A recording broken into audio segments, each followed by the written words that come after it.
Trophies देंगे। सबसे पहले हम देंगे साजन को। साजन, कांग्रेचुलेशन। ठीक है, बाद में विश्वास, ये रख लो माइक वहाँ पे।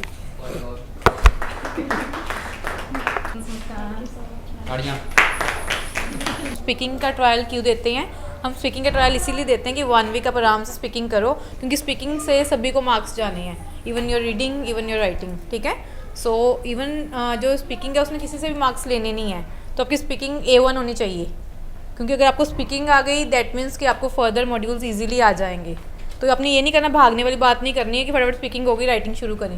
पहले स्पीकिंग आपकी प्रोफिशिएंट हो जाए, फिर राइटिंग शुरू करनी है, फिर राइटिंग प्रोफिशिएंट हो जाए, फिर रीडिंग शुरू करनी है।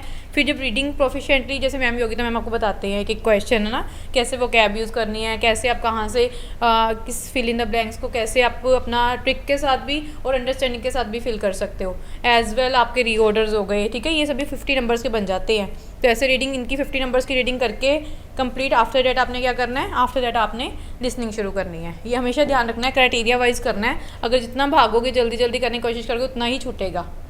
ओके, और अभी डेली की प्रैक्टिस करते हो। आगे इन्होंने जैसे एग्जाम दिया है, इनका एग्जाम भी कोई मतलब इतना ईजी नहीं रहा, टफ एग्जाम आया था। ठीक है, काफ़ी हर्डल्स भी आए एग्जाम में। अब आप क्वेश्चन पूछ सकते हो कि क्या क्या हर्डल्स आए इन एग्जाम में।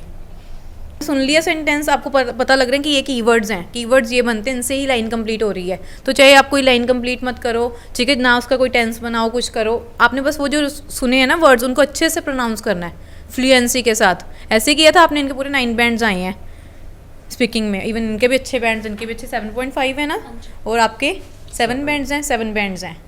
ठीक है, और ये नहीं सिर्फ 7 बैंड्स है, 68 आए हैं, ऐसे 70 अबव स्कोर्स आए हैं।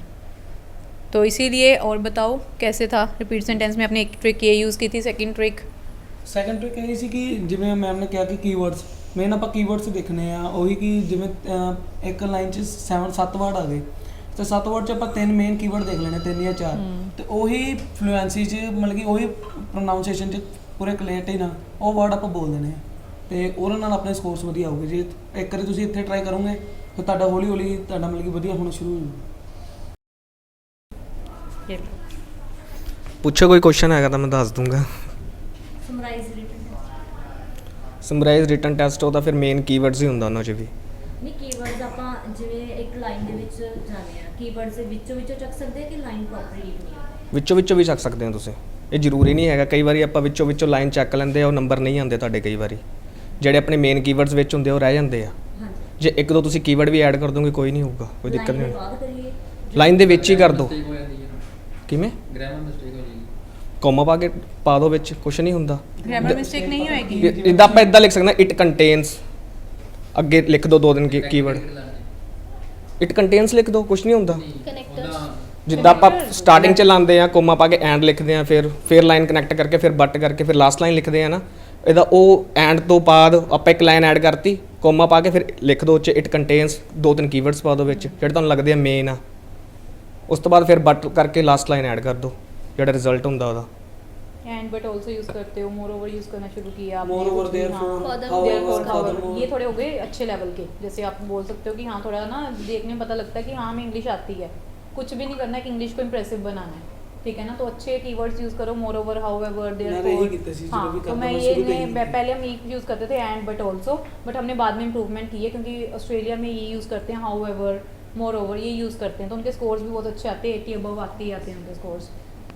तो कुछ भी नहीं है, एक लर्न ही करना है कि हाँ एक हैबिट बनानी है, बोल के देखो, हैबिट बनाओ, फ्लुएंसी बनाओ, तो उन चीज़ों को यूज़ करो, ठीक है। और कोई टिप? ਬਸ ਇੱਕ ਲਾਊਡ ਬੋਲਣਾ, ਕਿਉਂਕਿ ਜਦੋਂ ਤੁਸੀਂ ਪੇਪਰ ਦੇਣ ਜਾਂਦੇ ਹੋ ਉੱਥੇ 15 ਬੱਚੇ ਬੈਠੇ ਹੁੰਦੇ ਆ ਪੀਸੀ ਤੇ ਉਹਨਾਂ ਦਾ ਸ਼ੋਰ ਇੰਨਾ ਜ਼ਿਆਦਾ ਹੁੰਦਾ, ਮੈਂ ਦੱਸ ਨਹੀਂ ਸਕਦਾ। ਜਿੰਨਾ ਲਾਊਡ ਹੋ ਸਕਦਾ, ਜਿੰਨਾ ਜ਼ਿਆਦਾ ਲਾਊਡ ਹੋ ਸਕਦਾ ਉਹਨਾਂ ਜ਼ਿਆਦਾ ਲਾਊਡ ਬੋਲੋ, ਤਾਂ ਹੀ ਤੁਹਾਡੇ ਨੰਬਰ ਆਉਗੇ, ਨਹੀਂ ਤਾਂ ਆਣੇ ਨਹੀਂ। ਇਹ ਨਾ ਸੋਚੋ ਕਿ ਜਿਵੇਂ ਆਪਾਂ ਨੂੰ ਕੋਈ ਬੋਲਦੇ ਪਏ ਆ, ਉਹਨਾਂ ਵੱਲ ਡਿਸਟਰਬਿੰਗ, ਜਿਹੜਾ ਤੁਹਾਡਾ ਮਾਈਕ ਉਹ ਸਿਰਫ ਤੁਹਾਡੀ ਆਵਾਜ਼ ਸੁਣੂਗਾ, ਉਹ ਉਹਨਾਂ ਦੀ ਨਹੀਂ ਸੁਣੂਗਾ। ਉਹ ਉੱਚ ਸਿਸਟਮ ਇਦਾਂ ਦਾ ਫਿੱਟ ਹੁੰਦਾ ਕਿ ਤੁਹਾਡੀ ਆਵਾਜ਼ ਚੱਕੂਗਾ, ਹੋਰ ਕਿਸੇ ਨੇ ਨਹੀਂ ਚੱਕੂਗਾ। ਤੁਸੀਂ ਆਪਣੇ ਵੱਲੋਂ ਪੂਰਾ ਮਤਲਬ ਕਿ ਲਾਊਡ ਬੋਲਣਾ, ਕਿਸੇ ਨੂੰ ਮਤਲਬ ਕਿ ਇਦਾਂ ਨਹੀਂ ਕਿ ਪੂਰੇ ਬੋਲੋ ਕਿ ਕਿਸੇ ਨੂੰ ਡਿਸਟਰਬੈਂਸ ਆਵੇ, ਆਪਣੇ ਨੂੰ ਆਪਾਂ ਪੂਰਾ ਬੋਲਣਾ। ਜਦ ਮੇਰੀ ਵੀ ਸਪੀਕਿੰਗ ਸਟਾਰਟ ਹੋਈ ਸੀ ਨਾ, ਮੈਂ ਉੱਥੇ ਬਹੁਤ ਫੰਬਲ ਕਰ ਗਈ ਸੀ ਕਿ ਸਾਰੇ ਇੱਕ ਟਾਈਮ ਤੇ ਹੀ ਸਟਾਰਟ ਹੋ ਗਏ, ਐਂਡ ਆਈ ਵਾਸ ਲਾਈਕ ਮੇਰੀ ਆਵਾਜ਼ ਉਹ ਕੈਪਚਰ ਹੀ ਨਹੀਂ ਕਰੇਗਾ। ਬਟ ਫਿਰ ਜਿੱਦਾਂ ਟਾਈਮ ਆਊਟ ਹੋ ਰਿਹਾ ਸੀ, ਮੈਂ ਆਪਣੇ ਆਪ ਨੂੰ ਮਤਲਬ ਲੈਵਲ ਅਪ ਕੀਤਾ, ਐਂਡ ਮੈਂ ਫਟਾਫਟ ਆਪਣੀ ਸਪੀਕਿੰਗ ਸਟਾਰਟ ਕਰਤੀ, ਐਂਡ ਸਪੀਕਿੰਗ ਦੇ scores you know very well. और ऑलमोस्ट बोलते हैं कि लड़कियों की जो वॉइस होती है वो फट जाती है, बहुत फटती है। तीखी हो हाँ जाती जी, है। हाँ तो जी। वो आपने सजेस्ट करो, आपने कैसे बोला था, अपने माइक को पास किया था, मैंने अपने कितना mic- लाउड बोला था, कैसे बोलते यहाँ पे लाउड बोल के बताओ। बिकॉज मैंने अपने माइक को इतना पास में नहीं रखा था, जैसे समटाइम्स वहाँ पे मेरे साथ में बॉयज़ बैठे थे, उन्होंने बिल्कुल लिप्स के पास कर लिया था, मैंने इतने पास में नहीं रखा था, जो नॉर्मल उसकी पोजीशन थी मैंने उसको वहीं पे सेट रखा था, क्योंकि अगर हम ज़्यादा करें और हम बहुत लाउड बोलते हैं तो सीरियसली वो पिक्सल्स फटते हैं और वो हमारी आवाज़ डबल से ट्रिपल वॉइस में उठाता है, ठीक है। इसलिए तो मैंने अपना माइक नॉर्मल पोजीशन पे ही रखा जहाँ पे मैम ही सेट करके गए थे, और फिर जैसे ही मैंने स्पीकिंग स्टार्ट करी और फिर मैं सेम ही जगह पे मैंने माइक रखा अपने डिक्टेशन तक, और वो सही मार्क्स आ गए, मतलब उसने सही कंटेंट भी उठाया और ठीक थी, मतलब ओवरऑल मेरी स्पीकिंग बहुत अच्छी थी। मेरे को सिर्फ थोड़ी रीडिंग में प्रॉब्लम आई थी, क्योंकि जो रीडिंग में समटाइम्स जो वर्ड्स होते हैं वो काफ़ी डिफ़िकल्ट आ जाते हैं और हमें उनकी नहीं वकैब पता होती ज़्यादा, तो इसलिए सिर्फ मेरे रीडिंग में मेरे को थोड़ा सा लगा था, अदरवाइज़ बाकी सारे मॉड्यूल्स इस टेम्पलेट से बहुत अच्छे हुए थे जो मैम हमें करवाते हैं टेम्पलेट्स। या तो आपने क्या करना है, आपको नहीं पता कि क्या पोजीशन आपके माइक की होनी चाहिए, तो आपने एक इन्विजिलेटर होता है आपके लैब में, आपने उनको बुलाना है, आपने बोलना है कि ये मेरे को सेटिंग कर दो कि कहाँ पे मेरा माइक होना चाहिए, अपने वन पोजीशन रख लेनी है, फिर बोलना बिल्कुल लाउड। अभी मेरी वॉइस देखी कि मैं अभी माइक भी नहीं यूज़ कर रही, तो अभी मेरी वॉइस इतनी ऑडिबल तो है कि सभी को सुन रही है ना, तो इतनी आपकी वॉइस होनी चाहिए कि आपकी मतलब तीखी भी नहीं करनी वॉइस, अपनी अलग से भी नहीं वो करना कि हाँ आप चिल्ला रहे हो, ठीक है, वैसे भी बोलना, आपने एक टोन रखनी है। प्रैक्टिस किया करो ज़्यादा से ज़्यादा कि मैं ऐसे बोलूँ कि मेरा जो साथ वाला बच्चा ना, उसकी जो स्टूडेंट बैठा हो जो भी है, उसकी वॉइस ना जाए, मेरी ही वॉइस जाए उसमें, ठीक है। तो इतना लाउड होना चाहिए कि चीखे भी ना लगे कि आप चीखे मार रहे हो, शाउट हो रहे हो, ठीक है ना, आप ऐसे लगो सिंपल आप बोल रहे हो और आपका माइक आपके वॉइस रिकॉर्ड करे, क्योंकि अगर स्पीकिंग रिकॉर्ड नहीं हुई सभी में जो आपके मॉड्यूल्स है ना, सभी में मार्क्स डाउन चले जाएंगे। तो अपनी स्पीकिंग अच्छे से रिकॉर्ड होनी चाहिए, ठीक है। चलो फिर क्लैपिंग कर दो इन सभी के लिए, अच्छे स्कोर्स आए हैं इनके, 70 आए हैं, तो रियली ग्रेट।